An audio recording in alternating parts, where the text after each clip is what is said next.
first question is touching the subject of the film. I was feeling, or it was clear visible, it's very personal, very intimate film. And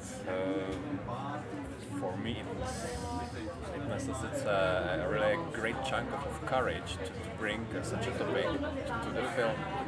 So the first question is how the decision to make the film was born. What was the trigger for you?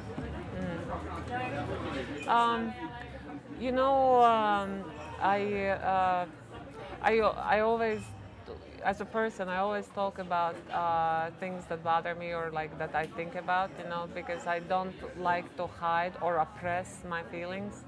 And so one of my short films, I talked before that, not one of my, I actually did a lot of short films about sex. Yeah, I know. I was doing some and research. and sex is a lot on my mind. I say every 9 minutes I think about sex, and then there's this other thought that I think about every 12 minutes, and I decided to focus on that thought, and that thought is to get rid of myself, like to not exist.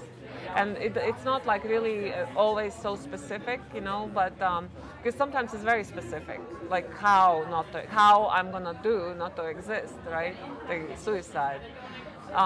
But like very often it's just like I don't want to exist, and I think that is kind of an absurd thought that the life is so beautiful, and I enjoy sensuality, and I enjoy sunlight, and I enjoy simple things, and at the same time I don't want to exist. It's like, where is that thought coming from? Like, how you can explain?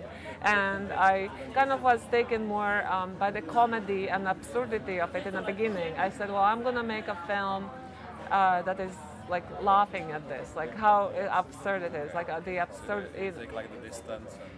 No, not the distance. It's like I'm a master at laughing at myself. So it's like, you just tell something and you're laughing while you're telling it. But as usual, you want to make something that, for a feature film, you need to dig deeper. And I decided to dig deeper, and I wanted to find out maybe I can find out where these thoughts come from, because my family's history is like full of these non-existence events. And so I thought like I would touch up on it for 15 minutes, but then it turned out to be like a whole film, so it wasn't about comedy, about me feeling this way. It was a whole family history, like 100 years of solitude in Latvia, right? I mean, it's not really, you can't even compare that to that. It's just, it is a 100-year history. Yeah, from 1902 till, yeah. So. And also I was thinking that one can take this subject as one can take this subject as a kind of therapy or confession. Do you feel it also a little bit this way, or? No, I don't make films as a therapy. I hate films that are made as a means of therapy. I recognize them. Like you recognize them immediately, and I get very frustrated instantly. I make films to entertain, to engage, to provoke, to shake you up, and to give you my point of view on things that you like. Just look at it from my point of view, and it's a kind of different point of view, and it maybe enriches your view on things. And this is why I make films. Like the sex films they were not just sex films. They were sex film. It was about sex from women's point of view, and it was also from anti-commercial point of view.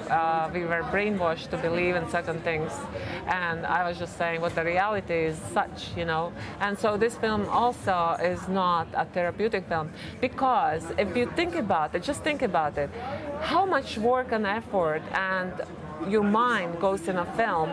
So if you were using film as a therapy, you're just fucking going crazy trying to make the freaking film, right? I mean, maybe, yeah. The work on the film could right, but help you to cope with But I mean, how could it help me cope? It's actually a huge problem for 4 years to make the film. How is it helping me to cope? I don't know. Yeah, no, it's.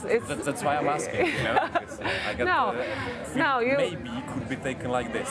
Yeah, no, I did not. To be really sure about the message of the film. Yeah. No, I don't make films like that. So yeah, but that's a good question. Yeah.